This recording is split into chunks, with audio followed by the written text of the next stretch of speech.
On August 23, 1305, William Wallace was dragged through the filthy streets of London, his body already broken from days of imprisonment.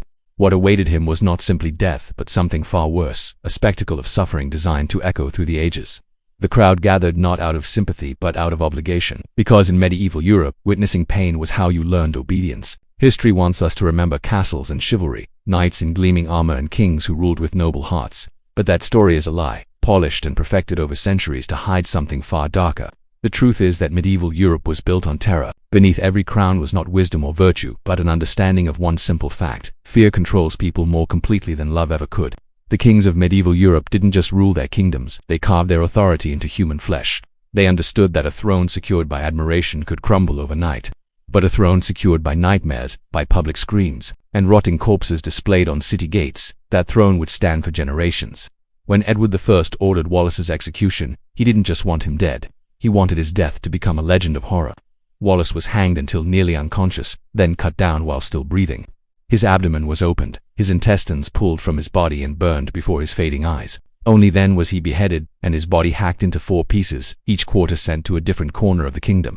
His head was mounted on London Bridge, where it would remain for years, staring down at every subject who passed beneath, a silent reminder that rebellion didn't just end your life, it erased you from existence. This was not an isolated act of cruelty, it was policy, it was how power functioned. From the frost-covered lands of England to the sun-drenched courts of Spain, from the 1200s through the 1500s, kings wielded punishments so severe that they defied comprehension. These were not men defending their people, they were men defending their power. And they did so with methods designed to make death seem merciful by comparison. In 1431, a 19-year-old girl named Joan of Arc was bound to a wooden stake in the marketplace of Rouen, France. She had committed no murder, stolen nothing, harmed no innocent. Her crime was believing God had spoken to her, and worse, inspiring others to believe it too. As the flames rose around her on May 30th, the crowd fell silent. Her screams carried across the square, and when the fire finally consumed her, the executioners raked through her ashes to ensure no piece of her remained large enough to become a relic. Even in death, she had to be obliterated. The medieval world was a theater of suffering, and kings were its directors. Every execution, every public torture, every corpse left dangling from a gibbet, all of it served one purpose: to remind people that their lives existed only at the pleasure of the crown. You could be a nobleman, a soldier, a peasant, even a saint, and still your body could be shattered, burned, or torn apart if you forgot your place. The scaffold wasn't just a place of death, it was a stage where power performed its darkest acts, and the audience learned the only lesson that mattered: obey or be destroyed. And the most terrifying part, these weren't rare acts of madness, they were routine, they were expected. They were the foundation upon which kingdoms stood, and their echoes still whisper through the corridors of history, reminding us of what fear can build, and what it can justify. If you're drawn to the darkest chapters of history, to the stories that textbooks gloss over and that most prefer to forget, then subscribe, because the past has secrets that deserve to be told, no matter how unsettling they may be. The scaffold and the stake were the public face of royal terror, but the true heart of a king's power beat in the darkness beneath his castle. The torture chamber was where fear was refined, where bodies were broken not just to punish, but to extract, to control, to remake a human being into something obedient or destroy them trying. In the dungeons of the Tower of London, the Bastille in Paris, and countless fortresses across Europe, instruments of agony waited in shadow. The rack was among the most feared. Victims were strapped to a wooden frame, their wrists and ankles bound to rollers. As the executioner turned the wheel, the body stretched beyond its natural limits. Joints separated with audible pops, muscles tore, limbs dislocated. Those who survived were often crippled for life, their twisted bodies serving as living advertisements of what awaited those who displeased the crown. But the rack was only one tool in an arsenal of suffering.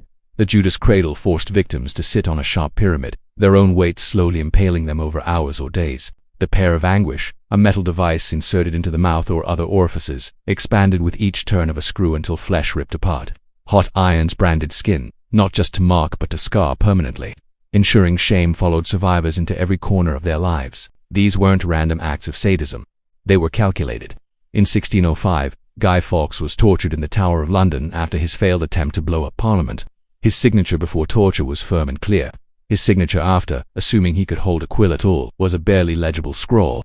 The man who left that chamber was not the man who entered. Kings understood this transformation. Break the body, and the spirit follows.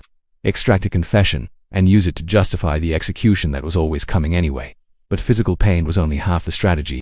Psychological torment amplified everything. Prisoners were held in complete darkness, their screams echoing through stone corridors so others could hear and imagine their own fate. Some were shown the instruments before any were used, given time to let fear do the torturer's work. Others were forced to watch as fellow prisoners were broken, knowing their turn approached. The torture chamber's power extended far beyond its walls because people talked. They whispered about what happened in those rooms. They invented horrors that may not even have existed, and kings did nothing to correct them because the rumor of unspeakable suffering was often more effective than the suffering itself. Henry VIII of England, who ruled from 1509 to 1547, understood this better than most.